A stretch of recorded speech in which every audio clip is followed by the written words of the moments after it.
All right.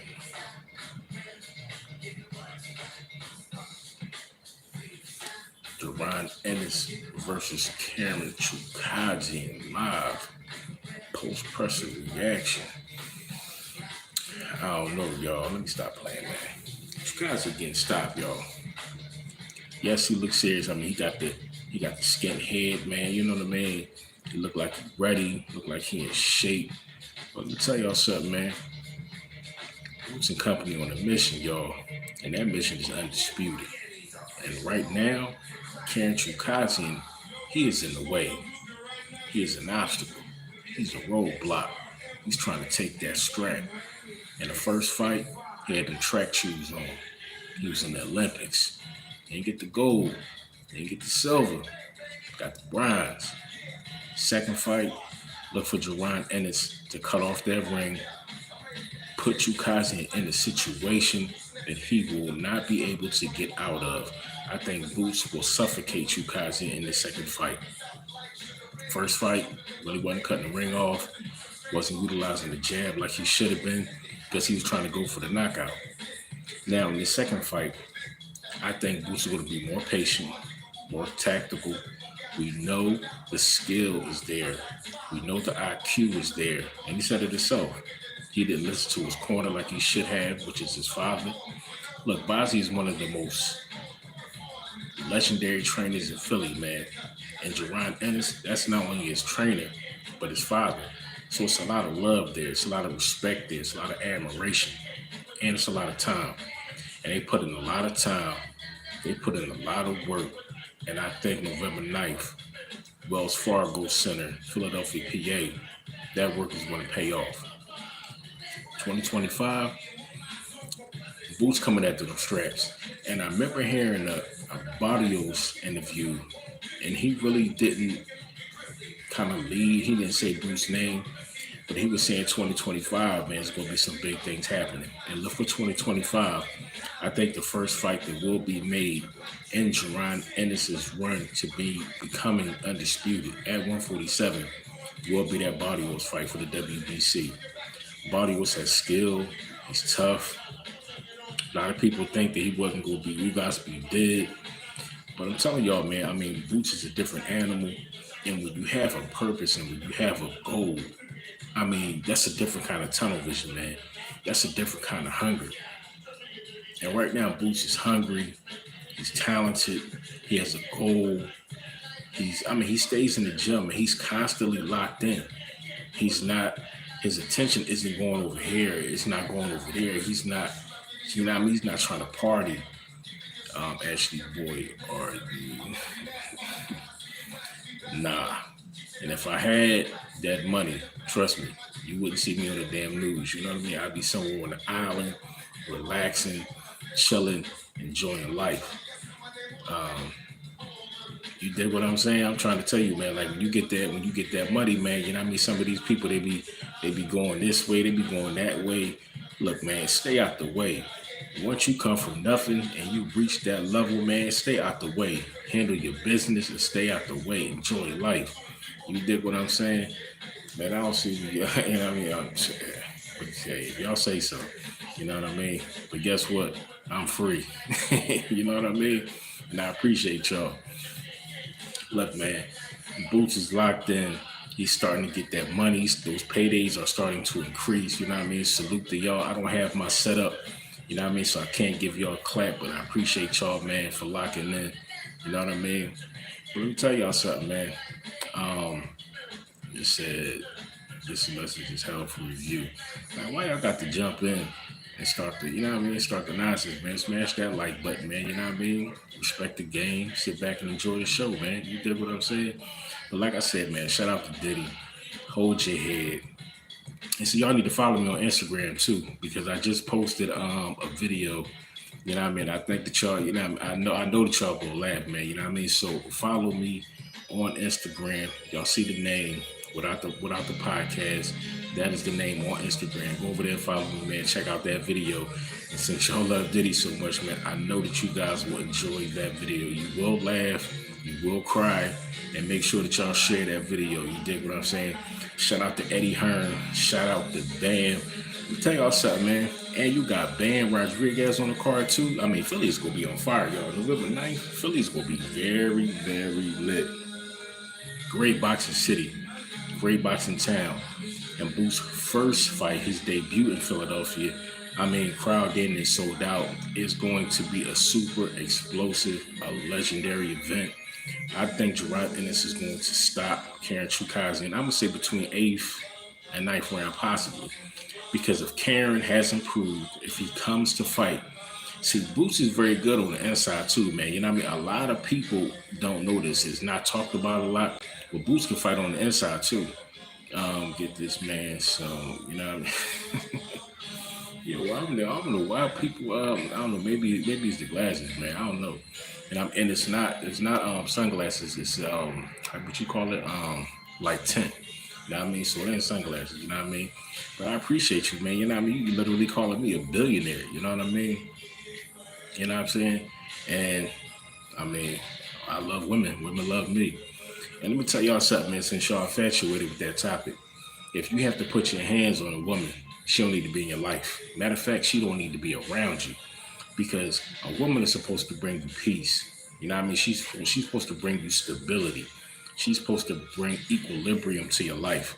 So y'all watching this chat, you know what I'm saying? You got a good woman in your life, or if you don't have a woman in your life, take that to heart. You know what I'm saying? If she's not bringing nothing to the table, don't keep her around. You know what I mean? Because a relationship is about partnership. You want a partner. You don't want to, you know what I'm saying? You don't want an enemy. You know what I'm saying? You don't want an opponent. Since we're talking about the boxing game, you know what I mean? But y'all want to talk about Diddy. So remember that if you have a woman in your life, make sure that she is a companion and a partner, not an opponent. You know what I mean? All that fighting, all that arguing, and all that kind of shit, you don't need that in your life. The world is already too fucked up. The world is already too crazy. You want somebody that's going to help you build, bring stability to your life, bring joy, love, you know what I'm saying, passion. And I ain't just talking about fucking, you know what I mean? A passion to do whatever it is that you want to do in life. You know what I mean? If it's to win, you want her to wake up every day and motivate you in those days when it's hard for you to get up and walk out that door and face the world and do what you got to do. You want that woman to say, you know what, man, get up, do what you got to do. I'm here for you. When you come back home, you're tired, you're battered, you're beaten. Some days you might be broken, but you know what? I'm going to do whatever I got to do to put you back together and make sure when you leave out that door tomorrow, you're ready to face those challenges again.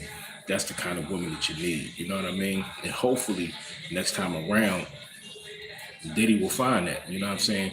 He's going through a real traumatic time in his life. Shout out to his son. I seen a post on Instagram. I think his son, King Combs, looked just like Diddy too. The young boy looked just like his pop. And I think he's taking over his dad's account, you know what I'm saying, while he's away right now. And you know what I mean, they trying to, you know what I mean, salute and stand up, you know what I mean, for their pop, because this is a very traumatic time, you know what I mean? But it just goes to tell you, man, you know what I mean, you can still be up here, but you can get knocked down.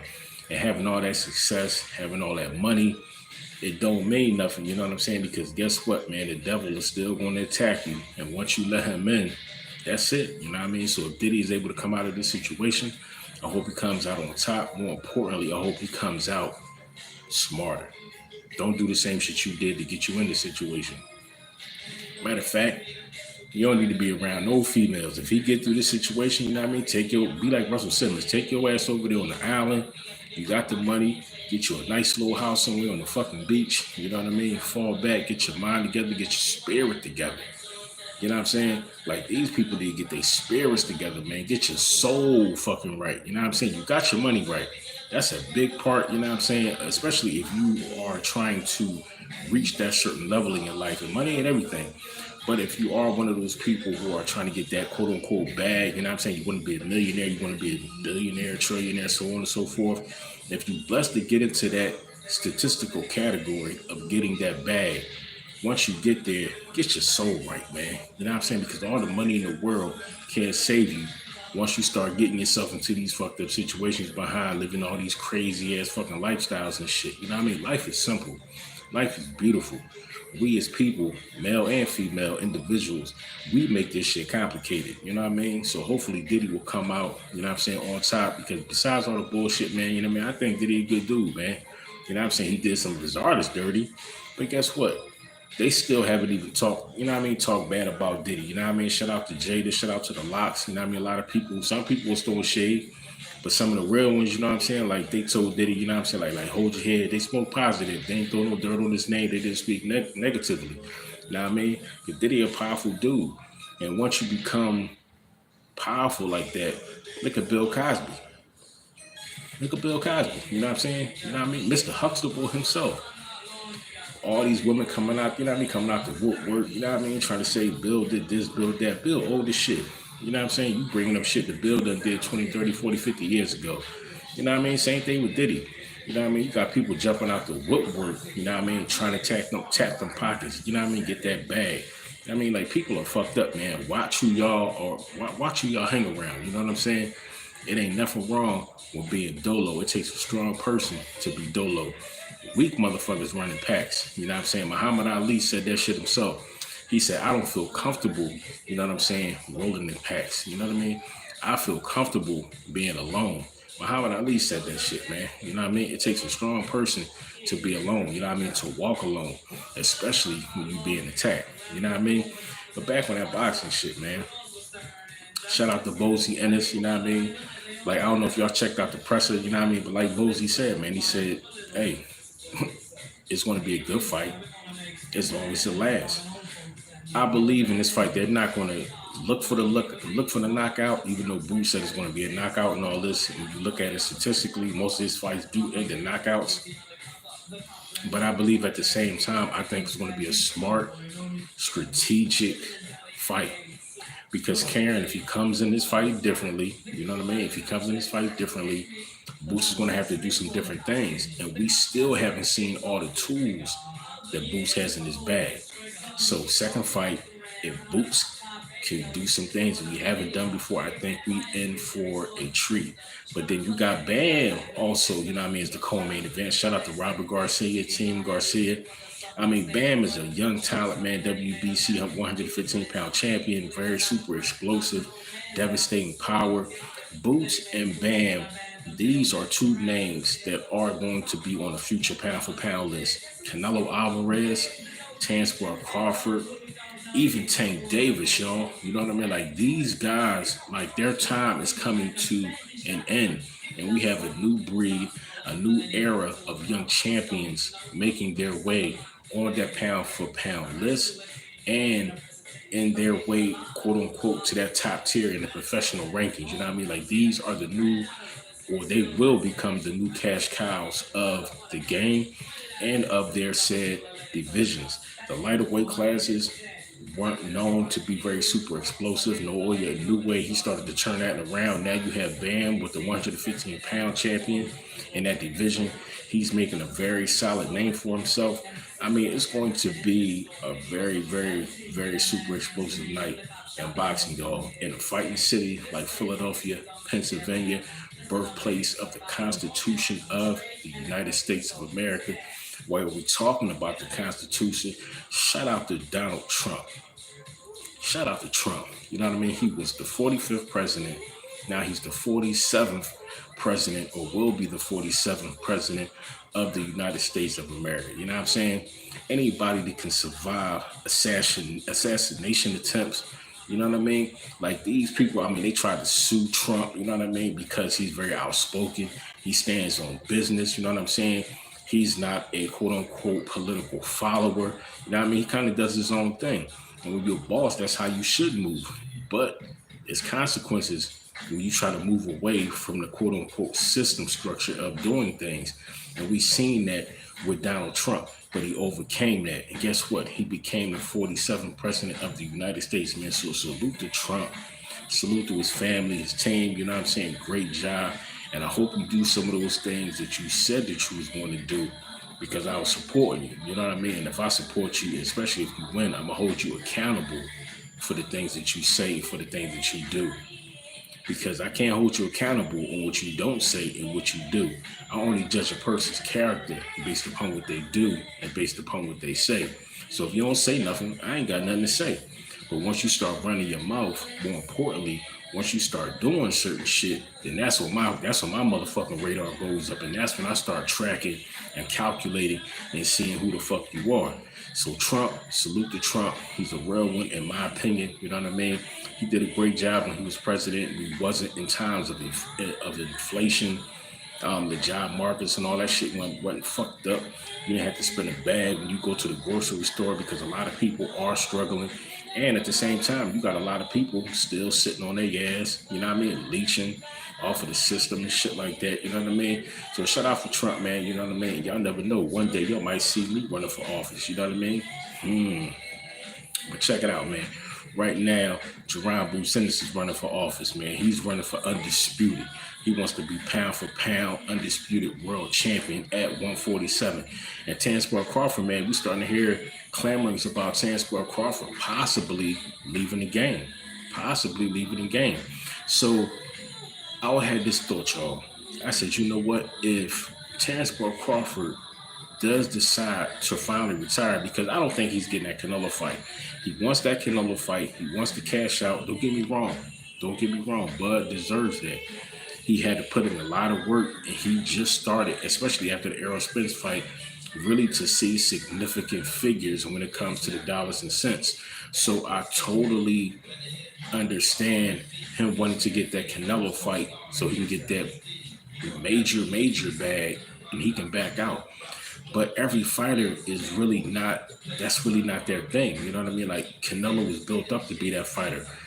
Tank Davis was built up to be that fighter. You know what I mean? And we all know Top Rank, they kind of dropped the ball in building Tansborough Crawford up. He kind of got built up and put out there late in his career.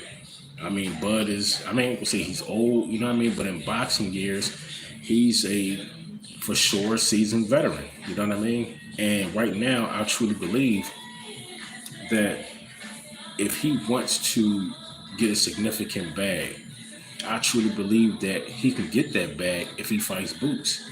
Why not Boots versus Crawford? Crawford versus Boots. Why not let that be your final fight, your final payday, a passing of the proverbial torch? Yes, Crawford is at 154, but he only had one fight at 54 so far. So he had more fights at 147 than he did at 54. Now, will he campaign at 54? A lot of people, especially being as though he became champion, I mean, who knows? Because it took Bud a while to acclimate to the weight of 147. That's what people are not looking at. Yes, Bud got through that fight with Marjamov at 154, but he didn't look super spectacular. But when Bud got to 147, it took Bud a few fights to really kind of acclimate to the weight. And Tansborough Crawford, he doesn't, in my opinion, he doesn't have the years to acclimate to 154. So why not drop that weight? Because you look better at 147. Drop that weight, fight Jaron Boots Ennis, get that bag, because you can get probably, I mean, Tansborough Crawford, you may not get, who knows, I mean, 100 million, you know what I mean? But between what they offer you for the fight and with sponsorships and gate revenue and ticket sales and everything like that, I mean, Bud could walk away from that fight. Well, who knows? Let's just say 50, 60 million. And with the money that you already made, the money that you can make, because trust me, Tansborough Crawford, when he leaves the game, he's probably going to commentate. You know what I mean? Who knows? You know what I mean? Everybody has freaking, podcasts nowadays. If Tansborough Crawford had a podcast, wouldn't you guys watch?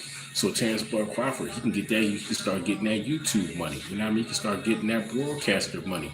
So he can still get checks after he leaves the ring. They might not be the same kind of checks, but guess what? He can get that money. Look at Shaquille O'Neal. Shaquille O'Neal, he lived a large portion of his life off of his endorsement deals. He wasn't living off that NBA money. He was spending and using the money that he was getting from those endorsement deals and using that to live and flourish. Then he started generating income, starting business ventures, And then now we look at Shaq and where he is now. Ridiculous, you know what I'm saying? So shout out to Shaq, man. Shout out to Magic. Shout out to LeBron. You know what I mean? Like, these guys are fantastic athletes and competitors, but they have flourished and grown to become fantastic businessmen. And in the sport of boxing, we see a lot of fighters also doing that same thing. Everybody may not be able to do it like Floyd. You know what I mean? Floyd did it different after he bought himself out of his contract with Top Rank. Floyd started doing his own thing. And now look at Floyd Mayweather, you know what I'm saying? The richest boxer in history. Some say he's probably having financial troubles, you know what I mean? You never know, because between all the security, between buying all these damn cars and shit, all these damn houses and all this other kind of shit, you know what I'm saying? Like, that shit is money. And Floyd really don't need that shit, man. You know what I'm saying? Like, who needs 30 fucking cars? You know what I mean? Who needs 20 fucking houses? Especially if you're not renting those cars out, especially if they're not rental properties. You know what I mean? Like, you don't need all that shit, you know what I mean? But shout out to Floyd Mayweather, man. One of the best to ever do it. He's not the greatest in my opinion, but financially, he's probably the best that ever do it. You know what I mean? A lot of people want to do it like Floyd, like his predecessor and protege, Tank Davis, Devin Haney. I mean, these young dudes is making big bank. You know what I mean? But I probably would have to say, after Floyd Mayweather, you probably got to put Canelo up there as taking over that financial mantle. You know what I mean? As far as pound for pound, who's making money and putting asses in seats and making money in the sport of boxing. Right now, Canelo Alvarez has that title. He's the king. But guess what? Once Canelo leaves the game, because, I mean, Tank is there, you know what I mean? Tank, but he ain't Tank ain't making that fucking Canelo money, man. You know what I'm saying? Don't let that shit fool you. And as good as Tank is, Tank ain't doing Canelo numbers. You know what I mean? So Tank is doing his thing, you know what I'm saying? But you got some other fighters out there, young fighters, who also have that star power, and more importantly, that star power potential. And they're young. So if they are navigated correctly in the sport of boxing, they have great opportunities, you know what I mean, to do legendary things in the sport of boxing. And also, they can possibly make legendary money. But if you are a fighter and you in your 30s and all that, in my opinion, the bag should not be something that you are chasing. You should take on those legendary fights so you can get legendary money. But just padding your resume with these bullshit fights, you know what I mean? Just so you can get, you know what I mean? Basically take advantage of the fans and these different promotional companies, you know what I mean? Just to kind of get inflated bags instead of bags that's really dollar for dollar, you know what I'm saying? Worth it. So shout out to like Usyk and Fury, you know what I mean? Like a legitimate pound for pound, solid, two heavyweight competitors that are making great money. They running the back, going to make great money. You know what I mean? Like fights like that, fans will continually show up for it, and they will go in their pockets and they will pay to see these fights. And shout out to Turki Al-Sheikh for financially making these fights more accessible to fans, so they ain't breaking their bank, you know what I mean? Because right now, shout out to Friday, shout out to Chris Tucker, shout out to Ice Cube. Hey, niggas is broke these days, man. You know what I'm saying? So if your pockets ain't right, you know what I mean, and you still a fan of the sport and you want to see these fights, man, a lot of people don't want to pay no $75, $85, $100, man, for no damn pay-per-view. And you never know, you know what I'm saying? Like the fight could go, shit, 3-4 rounds, you know what I'm saying? But that $100, man, you know what I'm saying, that can be enough money, you know what I'm saying, to put food in your refrigerator, you know what I mean, for the week. You know what I'm saying? Or gas in your tank, you know what I'm saying, for the week or for maybe a couple of weeks. So you got to be smart, you know what I'm saying, with your money. And in this fight, Jaron ENNIS versus Jaron CHUKHADZHIAN, my money is on Boots. My money is on Bam. The city will be on fire. We have a great young card. And it's going to be a legendary event and more events to come. So, therefore, whoever is stepping up to enjoy this fight, to watch this fight, is going to be a great fight. It's going to be super explosive. It's going to be legendary. Shout out to Eddie Hearn. Shout out to Matchroom. Shout out to dazn. I mean, let me tell y'all something, man. they got two of the most electric fighters in the sport. Two of the most electric fighters in the sport. Now, Oscar De La Hoya, he recently went on. I think it might have been Fight Hype to put up the clip, and he was talking about he want to do something with Eddie Hearn and Matchroom, putting on like a five on five, and some of the other fights went in one ear and right out the other one. But the first fight that he said that rung bells was he said Virgil versus Boots. Virgil Ortiz has been ducking Jaron Boots Ennis. That's why he left 147, in my opinion. So for not Eddie Hearn, for Oscar De La Hoya to say that he want to make Virgil Ortiz versus Jaron Boots Ennis, I said I can't believe that Oscar let that come out of his mouth, because Virgil left 147 because he ain't want that smoke. Now you're talking about you want to make Virgil versus Boots? Because Virgil at 154, and Boots already said that he's not going up to 154 because he's campaigning at 147, not because that's his weight class, because we all know Boots can make 147, he can make 154, he can make 160, and he's probably going to end his career at 168. But he has goals at 147 that he wants to achieve and attain. And he wants to be undisputed. In 2025, in my opinion, is going to be the year where he starts to collect those proverbial belts. And like I told you in the beginning of the stream, shout out to the chat, salute, smash that like button, don't forget to like, comment, and subscribe. Barrios is going to be the first person on their hit list. Brian Norman Jr. priced themselves out. 1.7 million, that's the biggest payday of your career. Yes, you just got the title, but see, this is what people fail to realize, especially in my opinion, the title holders at 147, because they're all in their 20s, mid to late 20s. If you lose your title to Boots, yes, that sucks, because no true competitor likes to lose, but you know it's a part of the game. And just because you lose does not mean that you will never win again. You just happen to lose to a pound-for-pound better fighter. But you are young enough to go after future title endeavors. And Boots already said, once I become undisputed at 47, I am not campaigning at 147. I'm moving up. So once he relinquishes those belts at 147, if y'all want those titles that badly and you want to stay at 147, you guys can fight for those titles all over again. This is Barrios. This is Standing Jonas, Brian Norman Jr.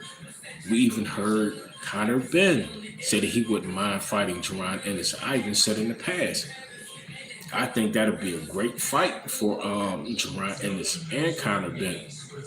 Conor Benn crossing that water, or the proverbial pond, as they say. That's a dangerous fight for Boots, because Conor Benn is a fucking problem. Explosive, has power, he's vicious, throws devastating combinations. I mean, that'd be a dangerous fight for Boots. In my opinion, that's the most dangerous fight or fighter and fight that Boots will probably have faced in his career thus far. If he makes that fight with Conor Benn, yes, it's a crossover fight because it's going to introduce American fans to Conor Benn, and it's also going to introduce UK fans to Jaron Boots Ennis. Although true fight fans in both of these sectors, they know who both of these guys are. But we have some UK fighters or fans who are proverbially locked in to their fighters. And ain't nothing wrong with that. UK has a great fan base for boxing. Some people even say even better than the States. So, with that being said, if that's a future fight in the future, hopefully, who knows, 25 for Boots, I think it should be made. It's a dangerous fight, but that's the kind of fight that if it's made, you can't deny it. You can't deny that it's a dangerous fight. You can't deny that it's the best fighting the best. You can't. You can't say that, oh, it's a cherry pick, or they doing this, they doing, nah.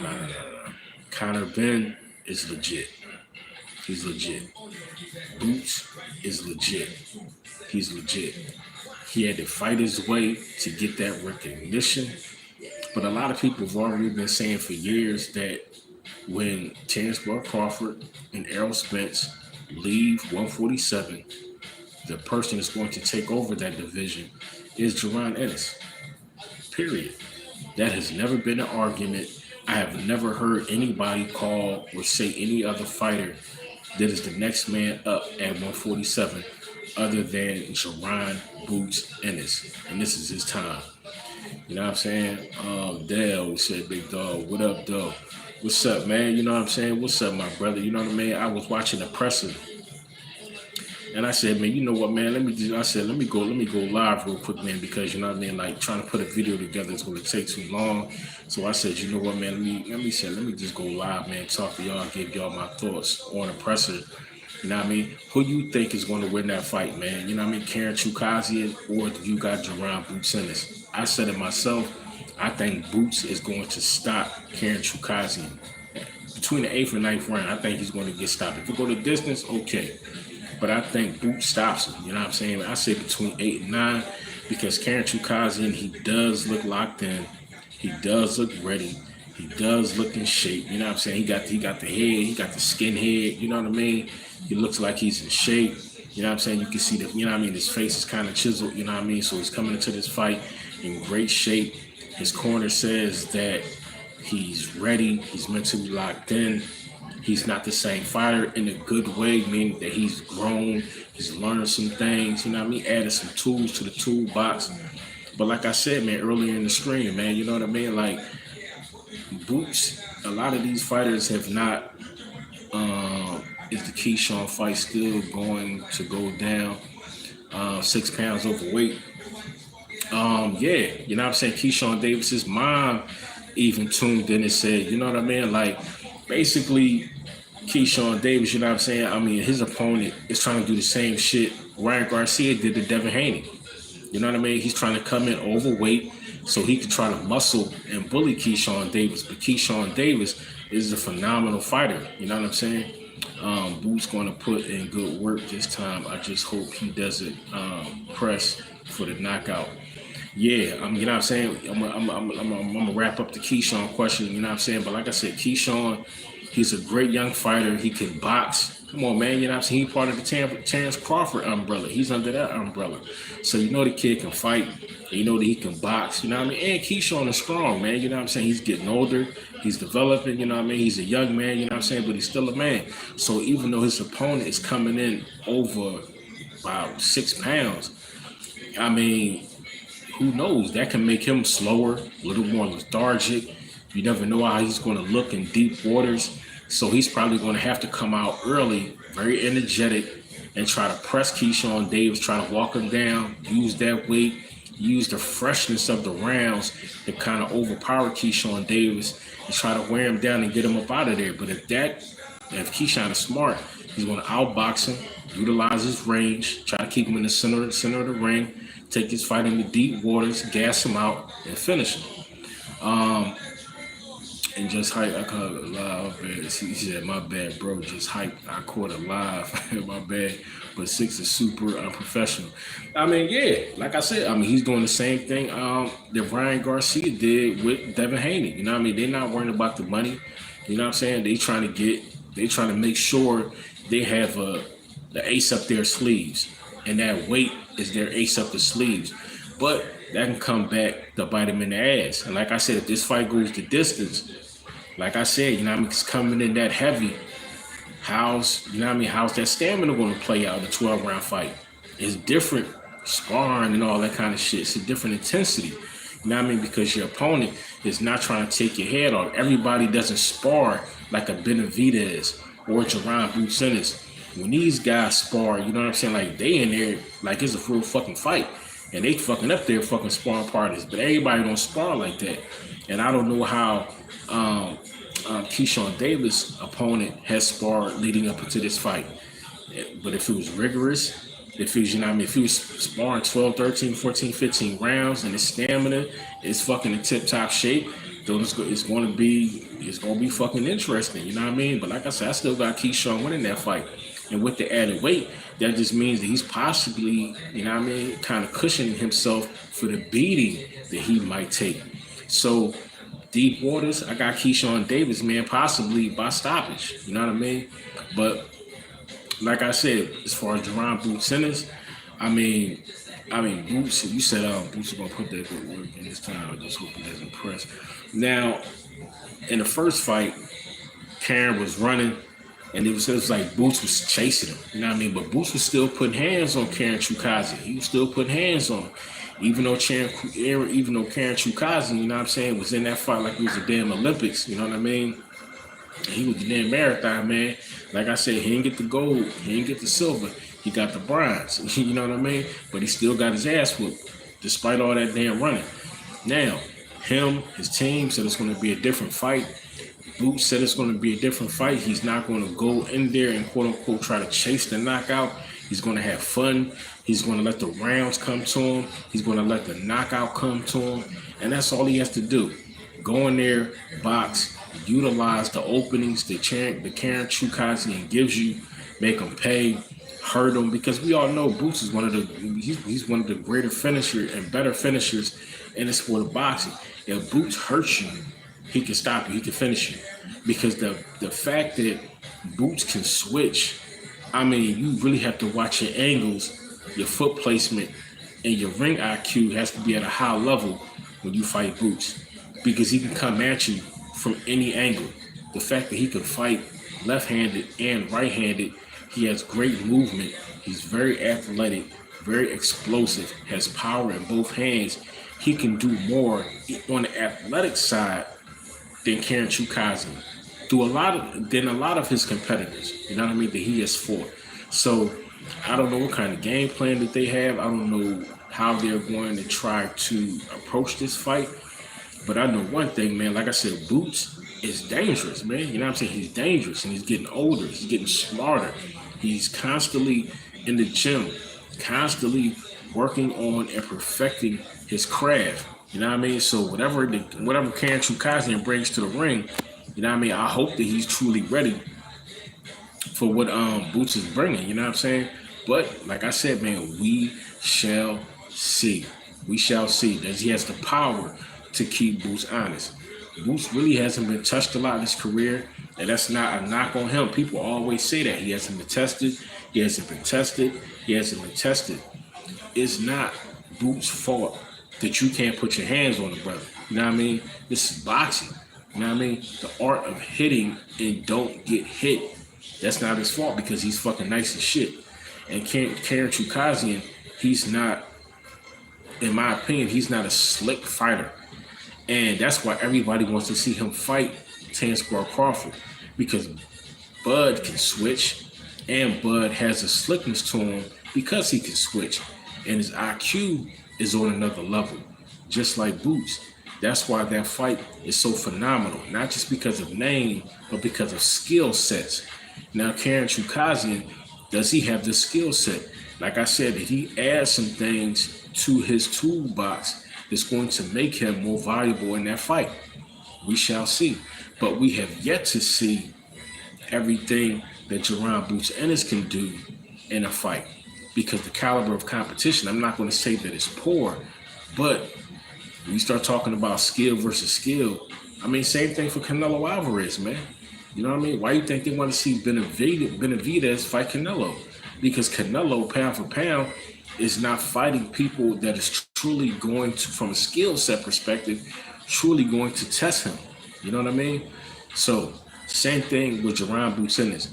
But at the same time, you can only fight who signs the contract. You can only fight who wants to fight you.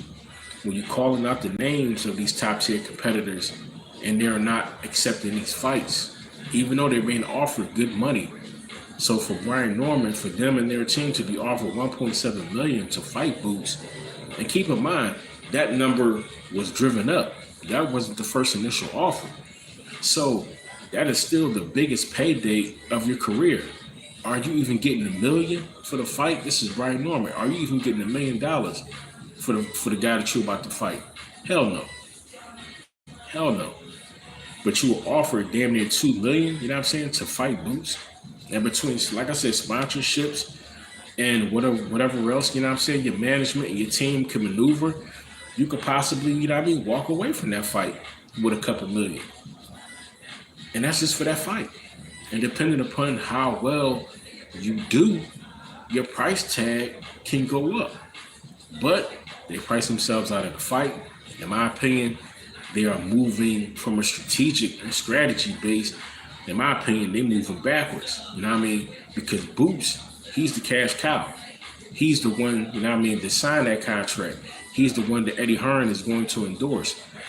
Terrence Smith says Brian Norman is injured. He's not even fighting tomorrow on the Keyshawn Davis card. You see, shout out to Terrence Smith, my brother. Shout out to you, because I didn't even know that. You know what I'm saying? Keep in mind, I still got a job. You know what I mean? Besides that, boy, I still got other shit going on. So I'm like, especially these days, you know what I mean? Like, I'm in and out. So I didn't even know that. So if Brian Norman is injured and he's not even fighting, then he's really fucked up. You know what I'm saying? He's really fucked. Now you missing out on money. Now you missing out on money. Now you losing money. So you went from possibly securing the biggest bag of your young career to now you ain't getting shit but hospital bills. You know what I'm saying? So now the money that you garnered and the money that you made, now you got to go out there and pay Dr. Seuss. You know what I'm saying? You got to go out there and pay the doctor and shit. You know what I mean? But shout out to Brian Norman. I mean, I wish you a speedy recovery. You know what I'm saying? Because I want you to get in that ring with Boots. You know what I'm saying? Even though I think you're going to lose. I said Brian Norman and Stanley Jonas, I think that'd be a better fight. Boots fights Barrios, Brian Norman and Stanley Jonas, those two should fight. And if Boots beats Barrios, he becomes unified WBC and IBF world champion. And the winner of Stanley Jonas and Brian Norman, they become unified with the WBO and the WBA. And then, boom, we got the fight. And so, and I think Stanley Jonas, I think his skill set is better than Brian Norman's. I think Stanley Jonas will beat him, in my personal opinion. Stanley Jonas has a lot of good tools, and he can fight, and he loves to fight. He doesn't mind contact, you know what I'm saying? He doesn't mind getting in there and mixing it up, you know what I'm saying, like a Saturday night martini. He don't mind that shit. So I think that'll be a great fight. And the winner of that fight, they're going to fight Boots. So if it's Stanley Jonas, and that's just the beauty about it, if it's Stanley Jonas or Brian Norman, Boots has the skill set to offset anything they bring to the table. So it doesn't even matter. You know what I mean? That fight basically just cuts out a lot of the leg work for Jaron Boots Ennis and Eddie Hearn and company. So if they put their, you know what I mean, they put their heads together to get that fight done, which they should. Barrios steps up 2025 early, because after this fight, I think, in my opinion, I think that's going to be the next fight that they make. Look to make that fight with Barrios early part of 2025. Boots gets in there, defeats Barrios. Barrios is tough, solid, got that whole Aztec warrior thing going on, you know what I mean? But guess what? Them motherfuckers became extinct, you know what I mean? And when he stepped in there with Jaron Boots Ennis, his ass gets smoked. I think it'll be a decent fight, especially, I'll say, the first 4 to 5 rounds. But after that, you know what I'm saying, Boots will start. He will start touching Barrios. You know what I mean? Go catch. I see Boots catching Barrios to the body and finishing. You know what I mean? When I think about that fight, I look at the height and the skill set of Barrios. I see Boots catching him to the body and hurting him. The fans going to have to test their egos and put them boys' backs to the wall and destroy their integrity and manhood for them boys to fight Boots. Now, I agree with you, and I disagree, because, see, the fans are going to have to press these dudes, because the fans are the ones that's going to show up and pay for this shit to see these fights. You know what I'm saying? You don't do shit without the fans. If the fans don't want to see you, if the fans not going to go into their pocket and spend their hard-earned money on these gate prices, on pay-per-views, then you ain't making no fucking money. And sponsors aren't going to want to come out their pocket if they know ain't nobody going to show up to see you. You know what I mean? So as far as tearing them down, because some of these dudes, they're not what you call dogs. You know what I'm saying? Some of these dudes, I don't give a fuck you a fighter or not. You know what I'm saying? You ain't a dog. You know what I'm saying? Like it's you ain't got that I don't give a fuck gene. You know what I mean? Like as nice as Boots is, don't get it fucked up. Boots got that I don't give a fuck gene. You know what I'm saying? Because he's that talented. He's that fucking skillful. And that's what makes it a beautiful situation because he ain't got to talk a lot of shit. The brother goes to church every Sunday and then tweets about it and says, you know what, man, today it was a good word. He ain't got to do that shit. And that's what I respect about Boots. Comes from a good family, comes from a fighting family, comes from a fighting city. You know what I mean? So his fighting stock and pedigree is already there. You can't question that shit. But a lot of these guys, you know what I mean? Yes, they had a couple of good fights, but still, they house cats, like Greg Hackett said. You know what I mean? And shout out to Greg Hackett, man. Shout out to Greg Hackett, man. You know what I'm saying? My guy, man. Philly all day. You know what I'm saying? Like I said, I miss the city, man. But guess what, man? We got some good people like myself, Greg Hackett. You know what I'm saying? Like, we got some good people, man, out here representing the city, man, talking this boxing shit, man. You know what I'm saying? Like, shout out to Greg Hackett, man. I've been watching some of his content lately. You know what I mean? Shout out to Greg Hackett.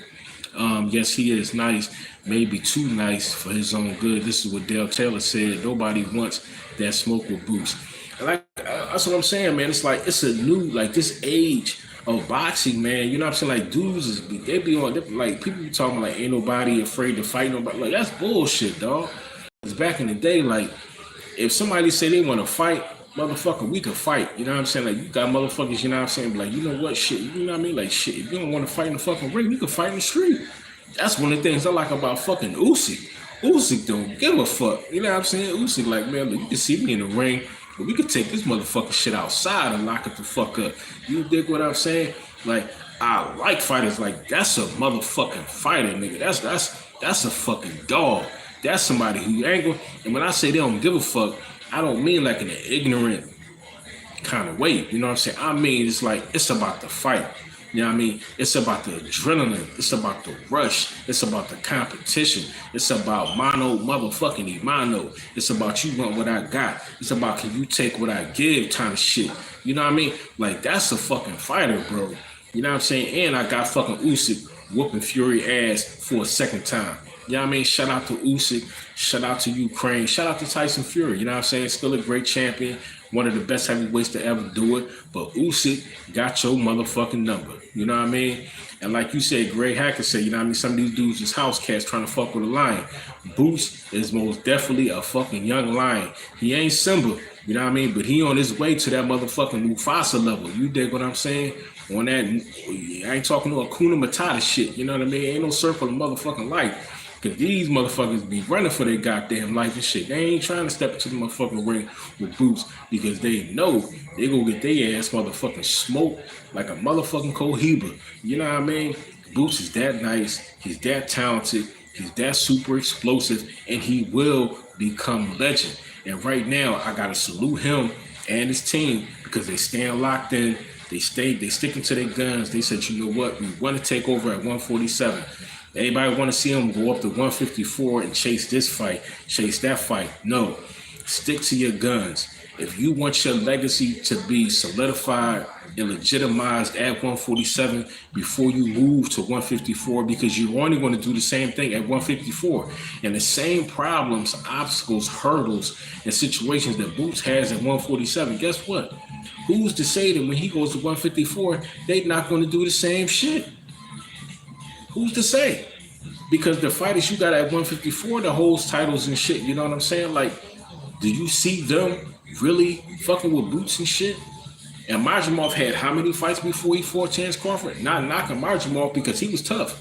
He was fucking tough. Great amateur career and all that, you know what I'm saying? He was catching Bud with some shit. That wasn't no easy fight, you know what I'm saying, for Bud. Bud did, in my opinion, Bud didn't look fucking super fantastic in that fight. I thought Majimov did enough to fucking win. Straight up. You know what I'm saying? But Terrence Bud Crawford got that A-side nod. I told y'all that A-side nod is fucking popular. It's fucking deadly. If you go into a fight and you the A-side and you do it enough. I was about to, Dale said, I was just about to say that, bro, 154 is going to give Boots the same price. Exactly. You know what I'm saying? Because if you in a lighter weight class, you know what I'm saying, and they fucking running from you, you know what I'm saying, like a mailman from a pack of fucking pit bulls and shit, if you go to 154, what you think these dudes want to do? You know what I'm saying? I don't know why these motherfuckers is trying to hold on to these titles nowadays, but they ain't trying to fight nobody. You know what I'm saying? Like, once upon a time in boxing, dog, take titles out of the fucking, take titles out of the way. It was about who you fought.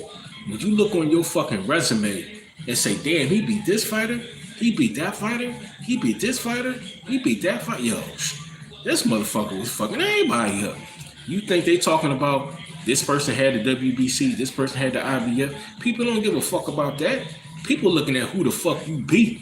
You know what I'm saying? That's why people be talking about resumes. And even Terrence Bud Crawford himself, pound for pound, the best fighter on the planet, people still look at Bud resume and be like, you know what I'm saying? His resume is this, his resume is that.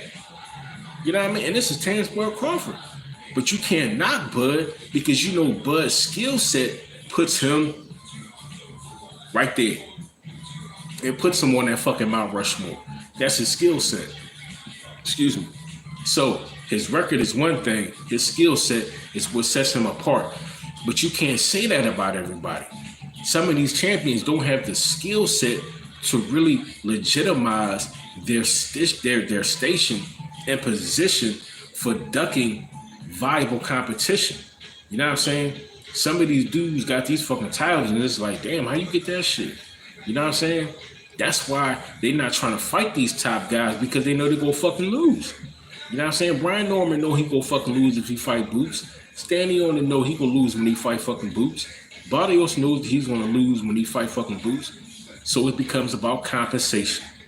So these days, just like with Canelo Alvarez and his opponents, these days you have to pay fighters to fucking lose. Not for the opportunity to win and elevate their career, their legacy, their station. These days, you have to pay fighters, especially to fight top guys, to lose. That's why they're paying these guys to fucking lose, not to win. Because winning comes from you. Winning comes from your team. Winning comes from drive. You know what I mean? From the work that you put in, from the fighter that you are, for your skill set, for where you see yourself being, for where you want to be in the sport of boxing. That's where winning comes from. And a lot of these guys, they want to fight. Matter of fact, prime example, look at Ryan Garcia. Look at Ryan Garcia. Ryan Garcia is not in the fucking, you don't hear Ryan Garcia talking about, well, I want to be WBC champion. I want to be a lineal champion. I want to be undisputed champion. I want a Ring Magazine title. You don't hear Ryan Garcia talking about none of that motherfucking shit. You hear Ryan Garcia saying, you know what? I want the money. You know what I'm saying? And if this fight is going to get me the bag, then you know what? That's who I fight. And I ain't knocking Ryan Garcia because at least he's willing to fight a dangerous motherfucker, even if it is for the money. Fuck the title. And that's my point. Dale says, that's why I fuck with Jaron ENNIS. He fought last and went out like a soldier. He has lost his O, but he will be back. And Jaron ENNIS, yo, I'm not gonna say that shit was funny because Jaron ENNIS, he got humbled, bro. Because he was talking a lot of shit. I forgot about the African boy name, man. You know what I'm saying? But Jaron ENNIS was talking a lot of shit, man. You know what I mean? They showed him working with Roy Jones and all this kind of shit. You know what I'm saying? A swag was through the fucking roof before the fight happened, man. But guess what? When that fucking bell rung and they was outside under them fucking lights, boop, boop, bop, bop, boop, bop, knock down, boop, boop, bop, bop, bop, knock down, boop, boop, bop, bop, bop, knock down, fucked up. You know what I'm saying? He got handled, bro. And that's the whole, that's why boxing is so not only prevalent, but it's necessary. Boxing is a necessary sport. Boxing is a gladiator sport because all the shit that you talk, I mean everything that you fucking say, when you step into that fucking ring, bro, you got to back that shit up. You know what I'm saying? The ref can save you, but that's only after you've been getting your fucking ass whooped. You know what I'm saying? You have to back up and be willing to back up Bocali. Thank you, Terrence. You know what I'm saying? Bocali, you know what I'm saying? Like this motherfucker, This dude, when I seen the boy Bacardi, bro, when they showed this big motherfucking man dancing and shit, you know what I'm saying? I said he different. I said he different. You know what I'm saying? I said he different, yo. You know what I mean? When I seen the boy dancing and vibing, I seen his fucking energy. I said Jaron ENNIS in trouble, bro. And what happened? He went there and fucked his ass up. You know what I mean? But Jaron ENNIS is young. You know what I mean? Because they had Jaron ENNIS being the successor to the heavyweight division with his height, his skill set. You know what I mean? His size. You know what I mean? He's not all like big super diesel like Anthony Joshua or like a Tyson Fury, but he has the height, he has the size, he has the skill. You know what I mean? In my opinion, and I said this myself. I said he's the next. He's going to be the future of the division. But that fight showed that he still has a long way to go. See, talking shit, ain't nothing wrong with talking shit to sell a fight. But at some point, you got to put the brakes on.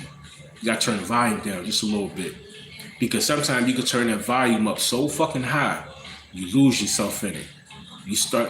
Reality starts to get jaded. You know what I mean? You start to see different colors and shit. You know what I mean? It's like you kind of put yourself in the fucking matrix a little bit. You know what I mean? So you have to learn to balance. Talk your shit, but humble yourself. Talk your shit, but humble yourself. Don't just keep talking shit. Because when you fucking get embarrassed and shit, you know what I mean? Like when Blair the Flair fought, you know what I'm saying, Adrian Broner. We all knew that whole build-up was going to be about shit talking. You know what I mean? Who is going to talk the most shit? Adrian Broner, we all know, man. Shout out to AB. A lot of people has turned their back on AB, talking a lot of shit. AB has been through a lot. AB is talking a lot of shit. What happened? He got fucked up. You know what I'm saying? Blair the Flair was knocking fucking teeth out and every fucking thing. The fuck was that? You know what I mean? Tooth in the second fucking row, some goddamn weird shit. You know what I mean? Somebody got that motherfucking shit under their pillow right now trying to get somebody from the fucking tooth fairy. You know what I mean? You see AB the next day, you know what I mean, the back of the truck with the shorty, you know what I'm saying? She went straight to the fucking dentist and shit. You know what I mean? So that money he got from that bag that he got from the fight, he gave a fraction of that motherfucker, you know what I mean, to the orthodontist and shit, and got his motherfucking grill and shit right. You know what I'm saying? Humble. Ain't nothing wrong with talking. That's why I like Boots, Bam, like these, like if you look at fucking, if you take that title out of Bam Rodriguez, if you take that fucking title out of his hands, bro, you're gonna think Bam is like some fucking nerdy skateboard bookworm type of motherfucker, bro. You know what I'm saying? You're not gonna think this young boy is a fucking killer. You know what I'm saying? The same thing with fucking Boots. If you don't tell somebody that Boots is a fucking fighter, you take that fucking title off his fucking shoulder and you just look at him, you know what I'm saying, in passing, or you put him in certain arenas, you know what I mean? Or this since he's a churchgoer, if you see that young brother in church, you're not gonna look at him and say this motherfucker is lethal. You're not gonna fucking do it. You know what I'm saying? Because besides the look, their persona and their energy doesn't give that shit off. And that's a killer. You know what I'm saying? Because a lot of motherfuckers try to look dangerous and shit like that. Like you know what I'm saying? Like you got to wear all motherfucking all black and shit. You know what I'm saying? Gloved up. You mean mugging and shit. You think because you look bummy and shit that somebody supposed to be scared of that shit. Y'all niggas forgetting about, you know what I'm saying, the 40s, the 30s, the 40s, the Al Capone days, you know what I'm saying, the Bumpy Johnson days and shit, when gangsters wore three-piece motherfucking suits out here, cuz. You know what I'm saying? Gangsters wore three-piece motherfucking suits, and these motherfuckers would slit your motherfucking throat and watch that motherfucking shit bleed, or watch you bleed the fuck out while these light up a motherfucking cigar. Then they'll spit on your motherfucking ass. You dig what I'm saying? For assaulting their motherfucking integrity, nigga. You know what I'm saying? So it's a different type of breed. A lot of people be getting this shit fucked up, thinking, you know what I'm saying, you got to look a certain kind of way. A lot of people be getting caught up in that motherfucking shit. You know what I'm saying? But it's the quiet killers. You know what I'm saying? That's the motherfuckers you got to worry about. You know what I'm saying? Like, that's how I was raised and shit. The motherfucker that don't run their mouth and shit, that don't talk a lot, that's the motherfucker you got to keep your eye on and shit. Because talk is cheap. Talk is cheap. But when you stand in front of a motherfucking real one and shit, cuz, you start to see that, he motherfuckers is as advertised and shit. You know what I'm saying? That motherfucker right there, is a motherfucking problem, cuz he's a motherfucking problem.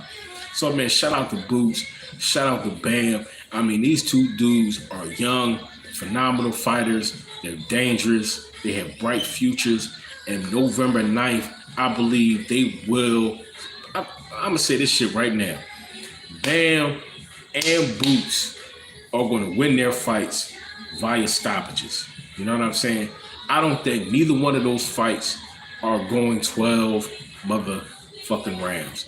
I think their opponents gets stopped. I'm hearing people talking about upset alert for Bam. I ain't heard nobody say this shit about Boots. I mean, I don't see it, man.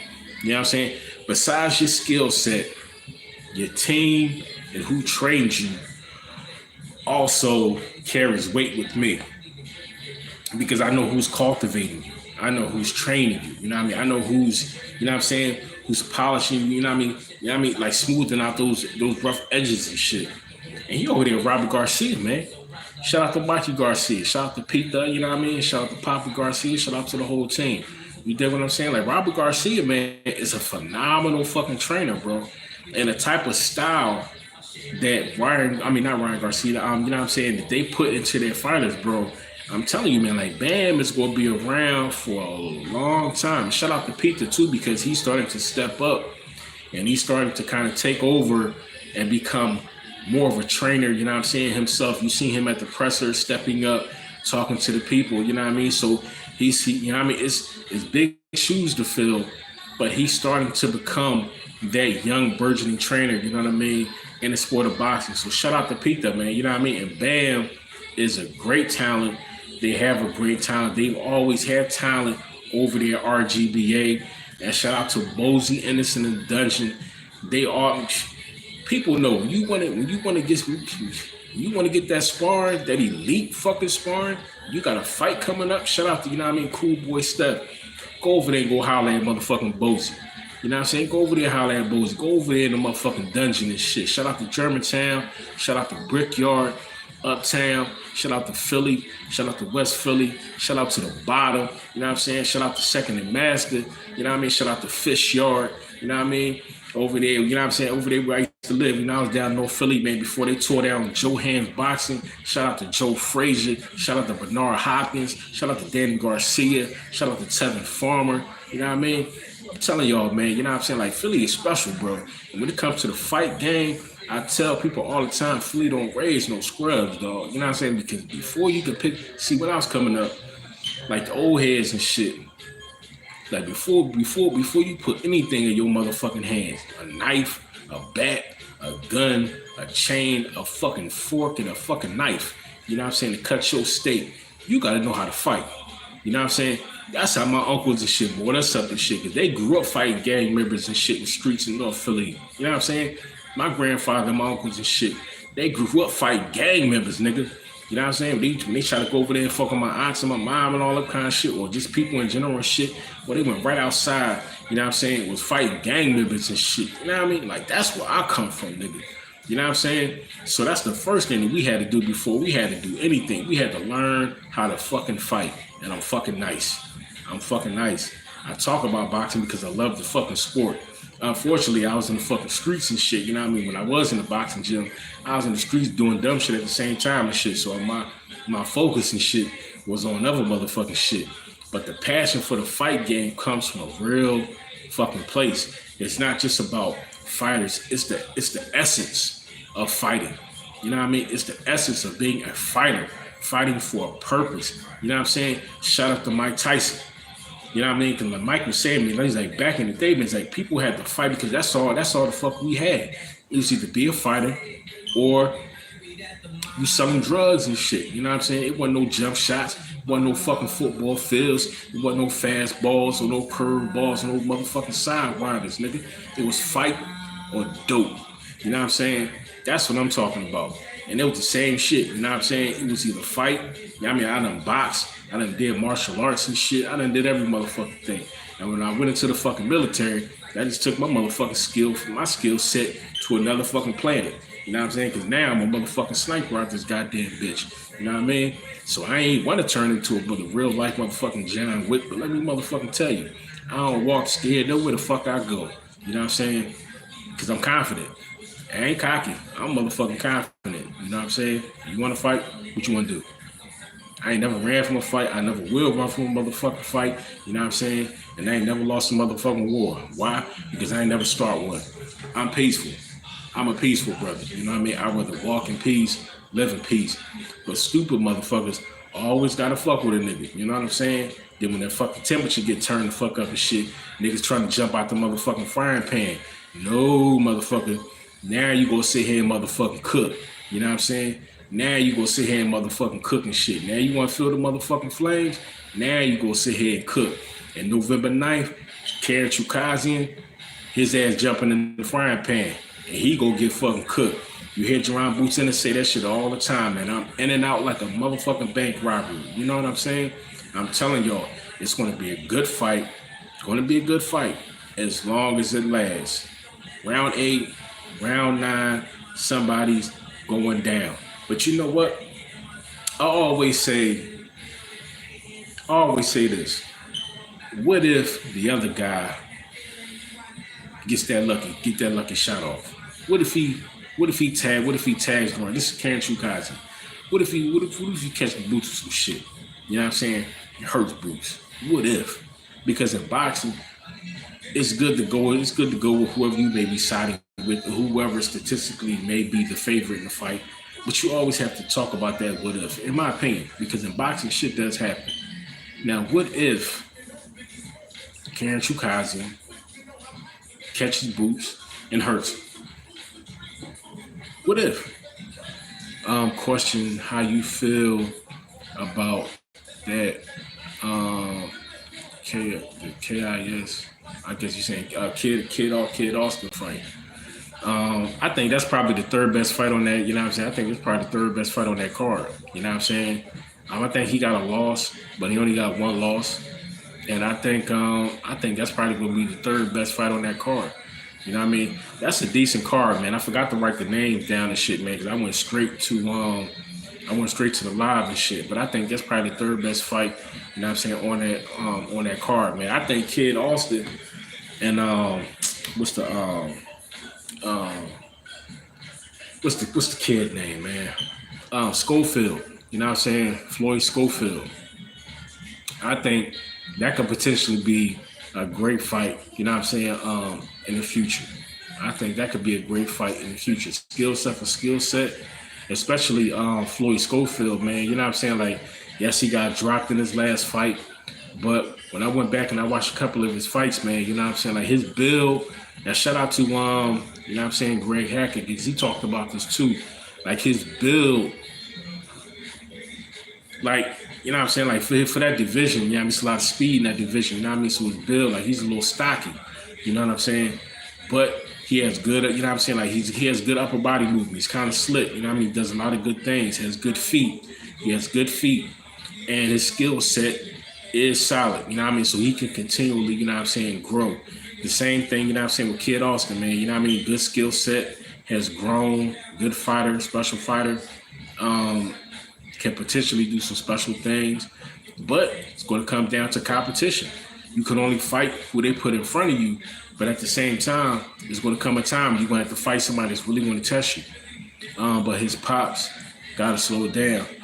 I'm talking about Schofield. Yeah, his pop, you got to slow it down, man. But that's the thing about when you got your father, especially when your father is not, you know what I'm saying, like a real grade A fucking trainer.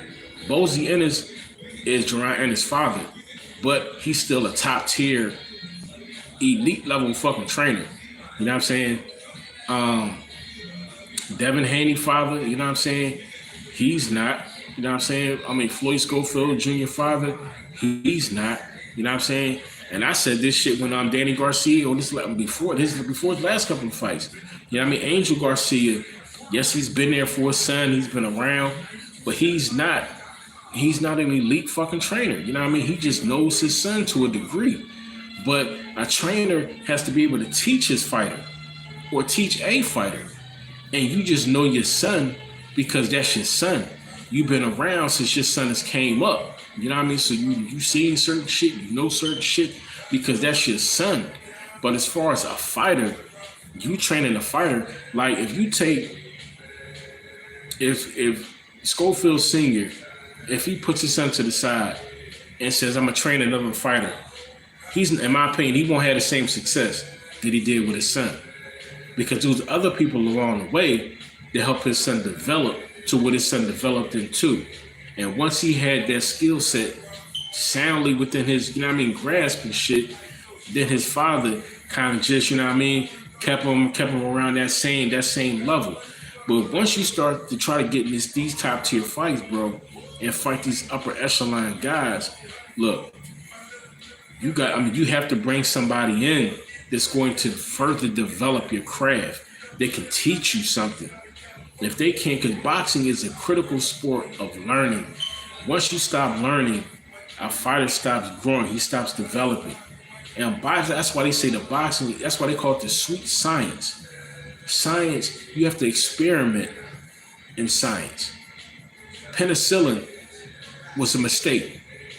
But what happened? Now, in the area of medicine, it's used, the benefits of it are fucking phenomenal, legendary. You know what I mean? But it was a mistake. So in science, you have to experiment. Same thing with a fighter. You have to experiment. In order to find your way, a trainer has to do different things, show you different things to find out what you're good at, what you're not good at, what you could be good at. Don't forget T.O. Pops too. Oh man, yeah, T.O. Pops. You know what I'm saying?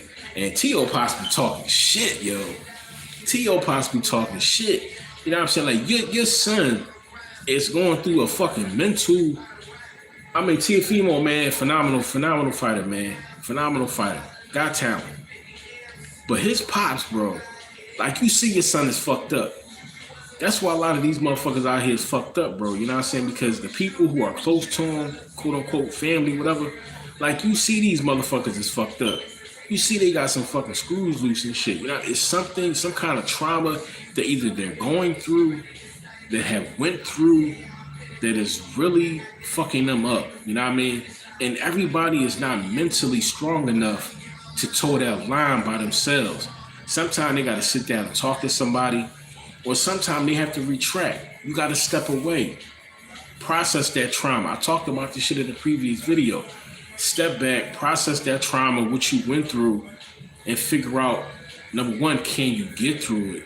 And if you can get through it, then you have to start asking yourself, should I still be a professional prize fighter? And Teofimo, with the skill set and talent that he has, it's dangerous for him to be in that ring and not be 100% mentally locked in. Teofimo can easily become like Adrian Broner. Somebody who they thought was going to be Floyd Mayweather's successor, but the life outside of the ring, the things that he went through outside the ring, it started to, those chips and that scale started to weigh up, and the balance started to become off. And the shit that you start going through on the outside of the ring starts to affect you on the inside of the ring. That's why he lost to Kambosos. Because you had shit going on mentally, whether physically, mentally, spiritually, whatever. You was fucked up and you lost. You know what I mean? Yes, you went there, with Josh Teller and shit, had a good performance and shit. You know what I'm saying? But Teofimo, everybody know that you ain't the same fighter, bro. You know what I'm saying? You're not the same fighter. Once he started going through, once he got married and started going through shit with his baby mom and all that, and God knows what else, Teo changed. He changed. You know what I'm saying? Like I said, skill set is one thing, but if mentally you can't tap into who you were, and more importantly, who you are, your shit is going to be different, bro. Your career is going to be different. Your wins and your losses will become different. And Teofimo Lopez fighting somebody like Ryan Garcia, people talk shit about Ryan. In my opinion, Ryan Garcia is the fucking magic man of boxing. Because when he fought Devin Haney, I'll be the first to tell you, I went in, I made an apology video and every fucking thing. I thought Ryan Garcia was fucked up. But Ryan Garcia was playing motherfucking chess while everybody else was playing fucking checkers. Yes, this motherfucker was drinking, partying, still smoking weed. But guess what? He already knew what he was going to do. That shit wasn't no fucking fluke. That was strategic. That shit was strategic. And everything that he did leading up into that fucking fight was strategic. To have everybody thinking, everybody doubting about what he's going to do once he steps into that ring. What is the greatest trick that a magician pulls before he even executes the trick? Misdirection. To have you looking over here instead of focusing on here, over here. You know what I'm saying? Where all the magic is about to happen to take place. That's what Ryan Garcia did. You know what I'm saying? Ryan Garcia is fucking smart, bro. And if he fights Teofimo Lopez, knowing all that mental shit that Teofimo Lopez is fucking going through and all that, boy, Ryan Garcia is going to fuck with him. He's going to fuck with his head. You know what I mean? He's going to fuck with his head. And Teofimo Lopez will fuck around going to that fight and get stopped. Now, I seen today, and they was talking about Tank Davis and Ryan Garcia too. So, when Ryan Garcia comes off of that suspension, and him and Tank decide to get back into that ring, another phenomenal payday, especially you coming off a fucking suspension, and you ain't doing no tune-up fight. Because in my opinion, Ryan Garcia coming off that suspension, take that Devin Haney fight, then you fight Tank. Take the Devin Haney fight, then you fight Tank.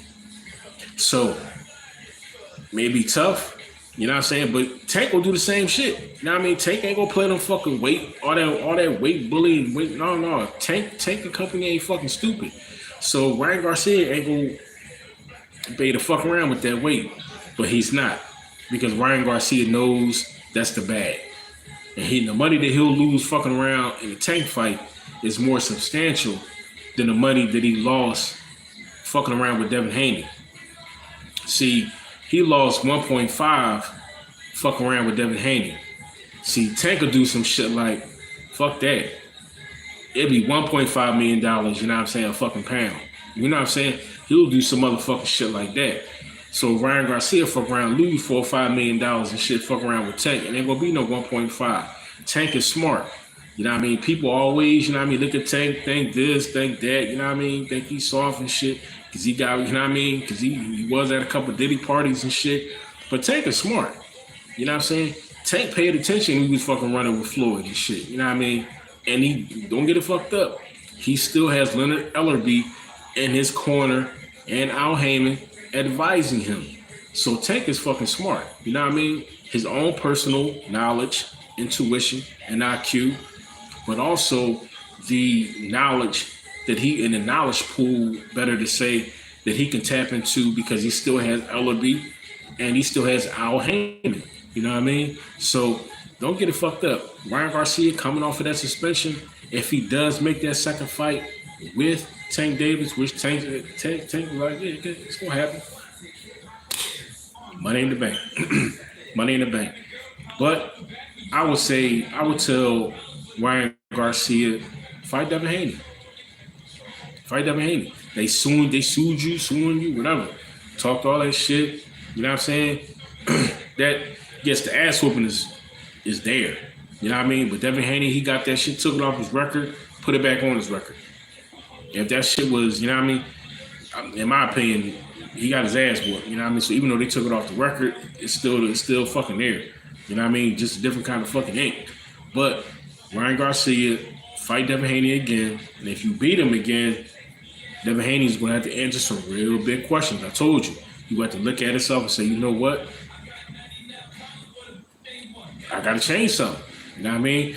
Bill Haney might just have to stay on the logistics or the management side and keep him out the fucking ring. Keep him out your corner. He may have to go a different route. You know what I mean? That's the kind of questions that he may have to ask himself if he gets knocked off by Ryan Garcia a second time. Because you can't talk about, this is Devin Haney, you can't talk about fighting Shakur Stevenson or Tank Davis and shit. You can't do that. You're not on their level. If Ryan Garcia did what he did to you, what you think Tank gonna do? Look what Tank did to Ryan Garcia. And Shakur Stevenson is a phenomenal boxer. He's a better boxer than Devin Haney. Yes, Devin Haney, you know what I mean? Yeah, you got a nice jab. Yeah, you can box. But guess what? Motherfucker Shakur is nice as shit. He's slick. Can move. Does have power. Don't get it fucked up. You know what I mean? He may not be a reckless, you know what I'm saying, fighter as far as getting in there, trying to make the crowd ooh, make the crowd ah, and all that kind of bullshit. But Shakur Stevenson is pound for pound one of the best fighters and boxers in the sport of boxing, pound for pound, period. And right now, Devin Haney ain't on a fucking level. He's not. And with the fiasco with this Ryan Garcia shit, you taking people to court and all that. Look, people not only they clowning you, but to a degree they should, because you got your ass whooped. You know the left hand is something. I mean, the left foot is something. That's fucking Ryan Garcia, his most prevalent fucking weapon, and you kept falling for it, literally. Not only you got caught with it, but the shit kept fucking dropping you like loose fucking change. That's your fault.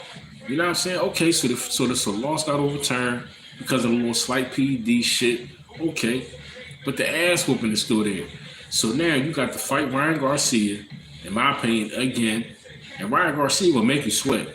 He's gonna make you fucking sweat because of all the bullshit.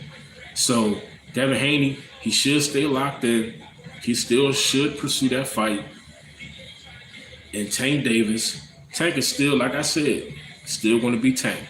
Tank is still going to be Tank. Besides Canelo Alvarez, Tank Davis is still, especially at that 135, 130 mark, Tank Davis is still the cash cow, still the name to be, still the name that you not only want to have on your resume, but the name you need to get that money in your pocket. Tank Davis is still him. He knows it. Leonard Ellerby has been saying that shit. Everybody knows it. So Devin Haney, yes, he's a young promoter. Yes, he has skills, but guess what? You kind of fucked up with that whole Ryan Garcia shit. And yes, he's still this, he's still that. But guess what? Devin Haney will have to fight his way back up to the fucking top. You know what I mean? He looks that fucking bad right now, in my opinion. He's going to have to fight his way back up to the top. Tank ain't got to do that. And Tank has went on record and says, you know what? Like, I ain't got that many motherfucking fights left. You know what I'm saying? Before I walk away, Tank not going to stick around until he's fucking like Chance Crawford, like he's 35, 36, 37, 38. Tank ain't trying to do that shit. You know what I'm saying? Tank trying to get it probably, who knows, 2, 3 more fucking fights. You know what I'm saying? Make another, you know what I'm saying? Who knows, 100, 150 million. Like, he's getting the fuck up out of there. You know what I'm saying? Which ain't nothing wrong with that. Go out undefeated. Ton of fucking money. You know what I mean? Especially if you know how to fucking live. Shit, you give me a fucking $100 million, dog. I not only I'll be good for the rest of my fucking life, but I'll be able to take care of family and every fucking generation that I will fucking spawn, you know what I mean, for my fucking nuts with 100 fucking million. I ain't greedy. I know how to live. I don't need 10 fucking houses and shit. You know what I'm saying? I take my fucking ass to Thailand some fucking weird, get a nice ass fucking crib and shit, you know what I mean? Because I'm definitely moving out of fucking America. That's fucking number one. Get my fucking passport together and I'm gone. You know what I'm saying? I'm gone. Catch me in motherfucking Thailand, some fucking weird, Japan, somewhere. You know what I mean? I'm gonna have 1 or 2 motherfucking cars and that's it. You know what I mean? I don't need a whole bunch of motherfucking whips and all that. No. You ain't gonna never hear somebody talking about something, you know, he had all that fucking money, now we fucked up. Nope. That conversation will never be had about me. You can make up whatever the fuck you want to say about me. But you can't say nigga broke. You know what I mean? You can't say that I will ever be broke. You know what I mean? Because I done seen money. When you done seen real fucking money, you know not only how to get real money, but it's certain shit that you won't do for money.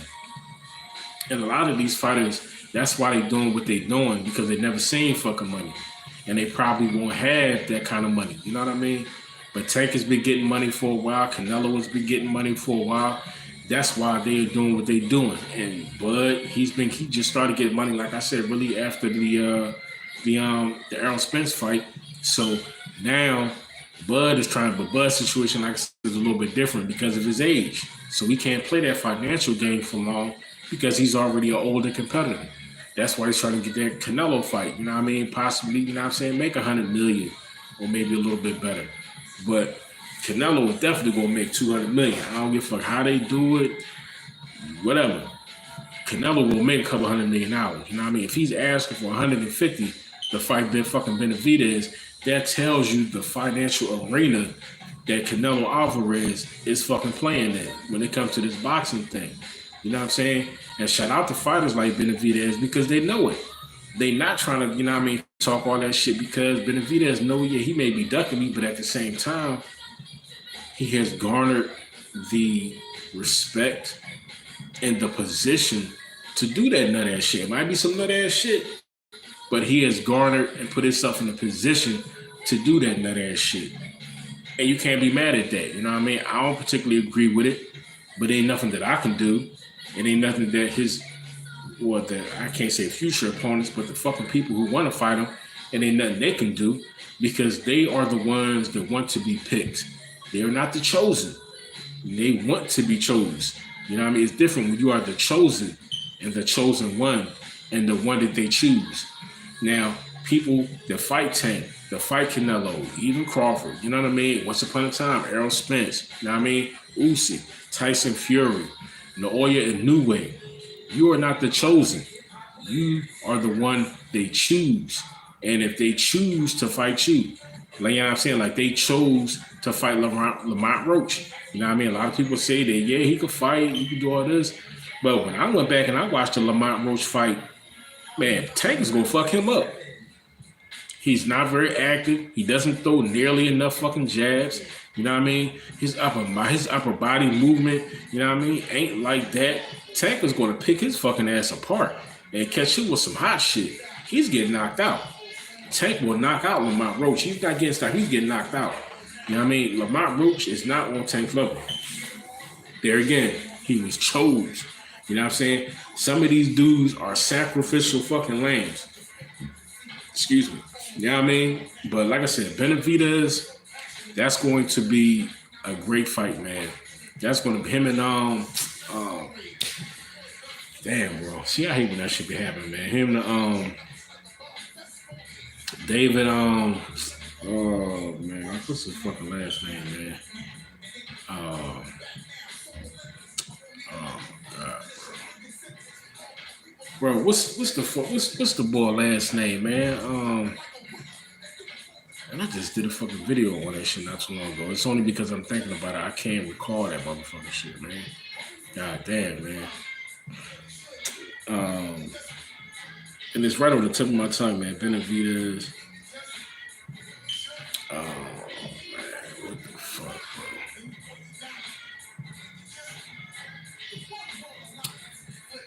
Oh, man. That should have come to me, man. But Benavidez, him, the battle of the two fucking Davids. You know what I mean? Like, that's going to be a great fighter. A great fight.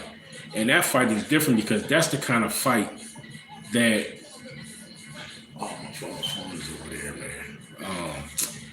But that's the kind of fight that fighters should be jumping on board to make. If somebody's saying this guy, pound for pound, skill-wise, he can beat you. He's the number 2. If you're 1A, he's 1B type of shit. Morrell, thank you, my brother. You know what I'm saying? Morrell, you know what I mean? Like, that's the kind of fucking fight that, like, Tank or Crawford or Canelo or whomever, it shouldn't come down to a mandatory situation where they're making you fight your mandatory. No, whoever they say that can beat you, they can whoop you, it don't matter. If you're number 1, if they're number 2 type of shit, then that's who you should be fucking fighting. It should be easy for the number 1 pound for pound guy to get fights because you should literally look at your division. Look at the top 5 fighters in your division. You're number 1. Who's ever number 2, you should be fighting. And if number 3 and number 4 ain't fighting, then you're knocking on number 3. You should literally go down the fucking list, knocking out everybody in the top 5. So they can never say that you are not doing this, you are not doing that, you ain't giving the next man up an opportunity. No, because you are literally, you knocking off everybody that is beneath you. And that bottom half of the top 10, now they got to work their way back up to the top 5. and they may take over a couple of those spots. And depending upon the performance that number 2 and number 3 put on, who knows? You may get a rematch in that. You know what I'm saying? In that bunch. But how many Golovkins have Canelo faced in his career? He lost to Canelo. He lost to Bivol. They say that he should have lost to Lara. So come on, man. You know what I mean? Like how many? You know what I mean? Like Canelo? Like I said, he's smart. You know what I mean? He started, like I said, after that loss in Floyd, Canelo learned 2 things. Number 1, he had to get better defensively, and number 2, he learned the importance of being the A side, the financial A side of the fight, the weight that it carries, the benefits that it carries. And like I said, when you get that motherfucking A side nod, come on, man. How many fights have Canelo won that he should have lost, but he was quote unquote the A side going into that fight, and he got the nod? The A side nod is a very powerful tool, man. I be telling you all this shit. That shit is a very powerful tool. But your opponent, if you go into that fight, you put on a fantastic performance. Look at when Pitbull fought Tank Davis. Why do you hear people talking about Tank fighting Ryan Garcia a second time, but you won't give Pitbull a shot in the second fight? Why is that? Why do you think that is? It's because Pitbull, as far as skill sets, yes, he lost in his last fight. Yes, he did lose. You know what I mean? Lost his title and shit, you know what I mean? But Tank can box, but he's a different kind of fighter.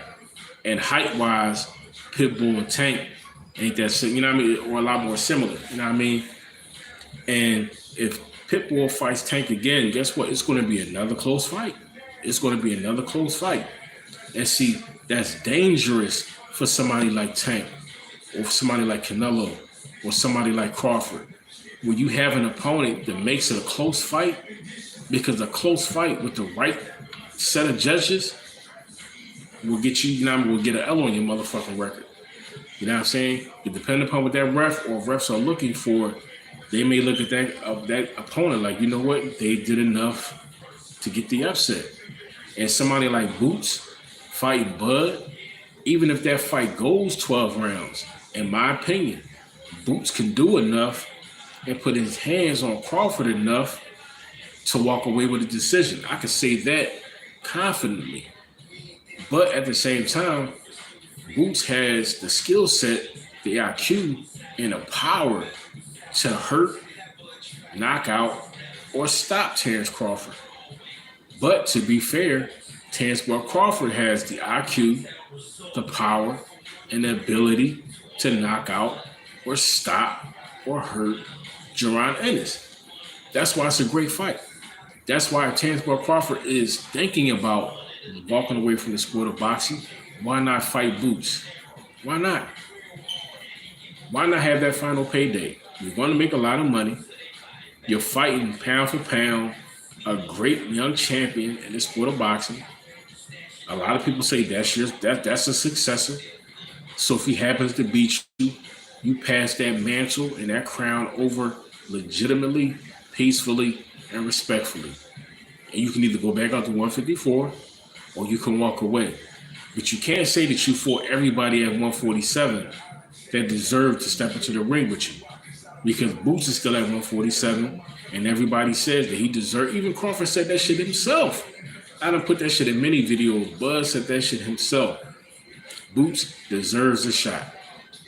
And if it ever came across my table, then we can get it done. So that fight is about money. So Boots is a current champion. 2025, he will become a unified champion.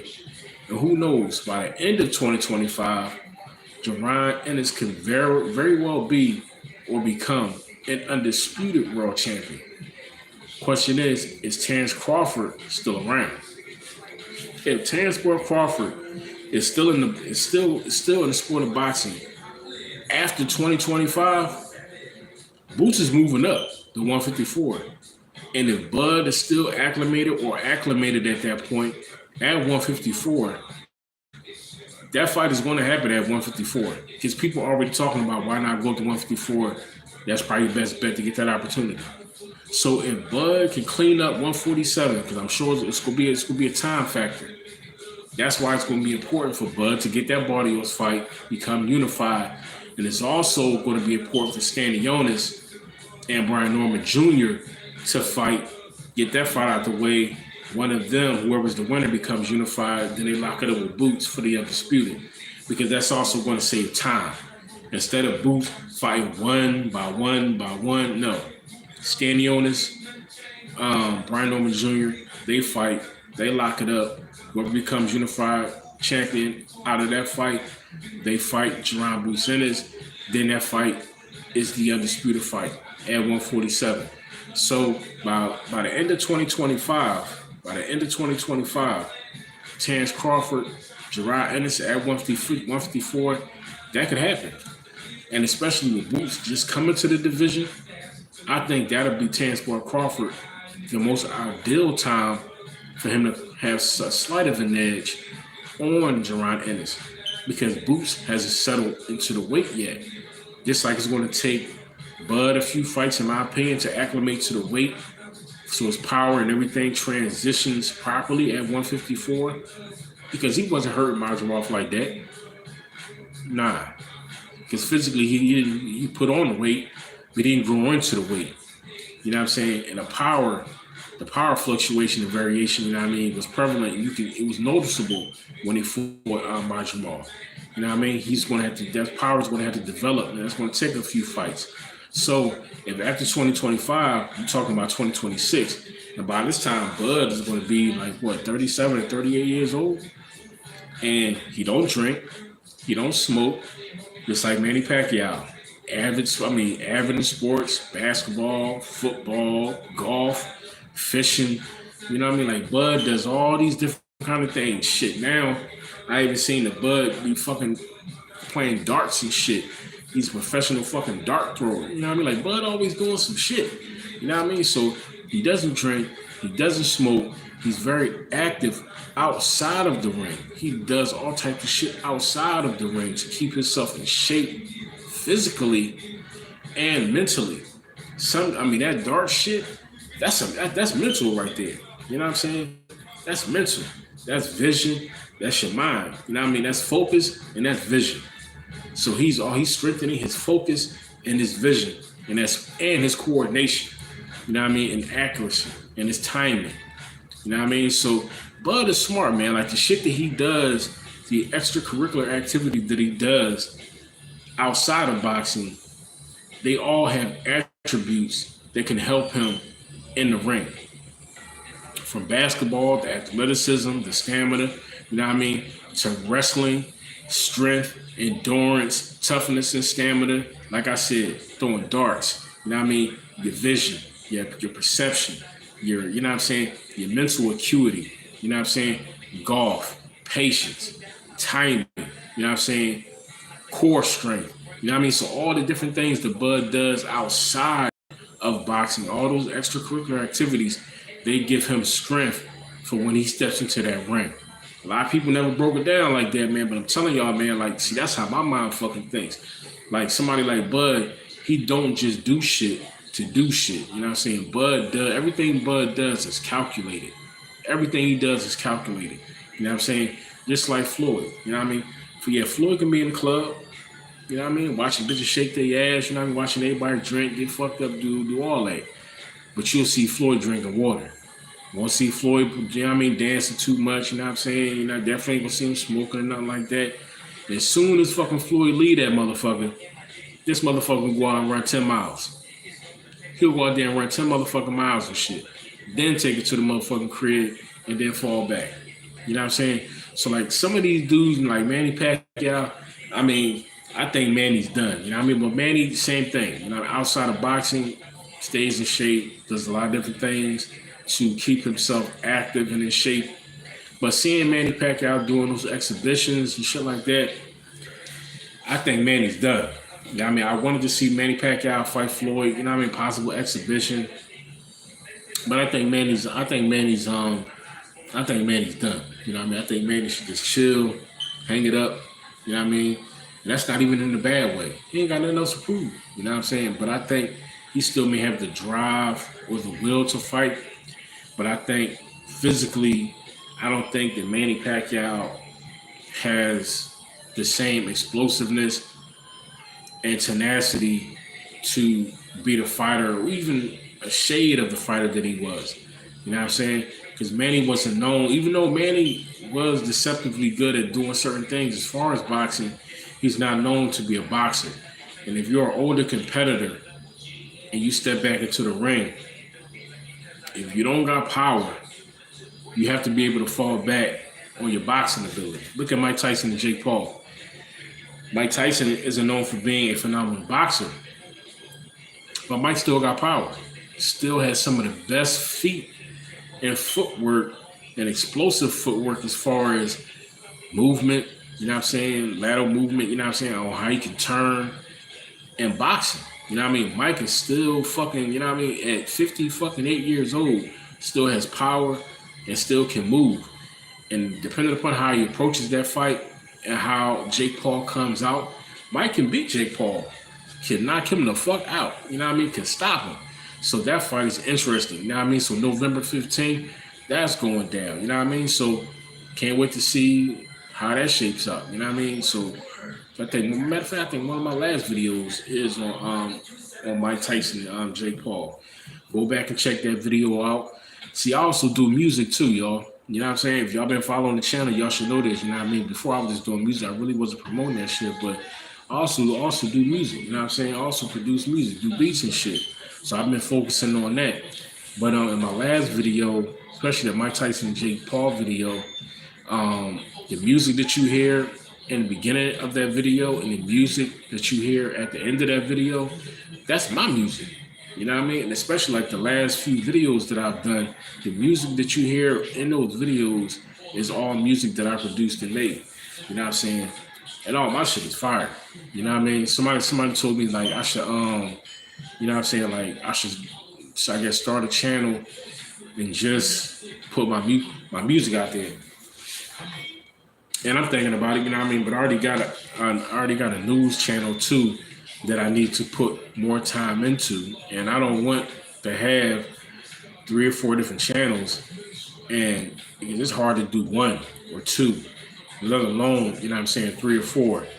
And a lot of these larger and successful channels that have multiple channels and platforms, like they got other people helping to manage, you know what I'm saying, you know what I mean, content, platforms and all that. I ain't got all that shit, you know what I mean? So I'm doing everything by myself. So, and I still got a full-time fucking job, and more importantly, I still got a full-time fucking life. You know what I'm saying? I got a lot of shit going on, you know what I mean, that requires my attention and my motherfucking focus, you know what I mean? And I can't drop the ball on that shit. You know what I mean? So I don't want to start a new channel, even though I could, because the music is fire. You know what I'm saying? But I just don't like to do anything half-ass. Because doing this YouTube shit, I learned that shit. You know what I mean? Putting out half-ass content, especially when you investing time into said content, and when it doesn't get the views and the videos may not perform like you want them to perform, that shit is, you know what I mean? That shit is tiring, bro.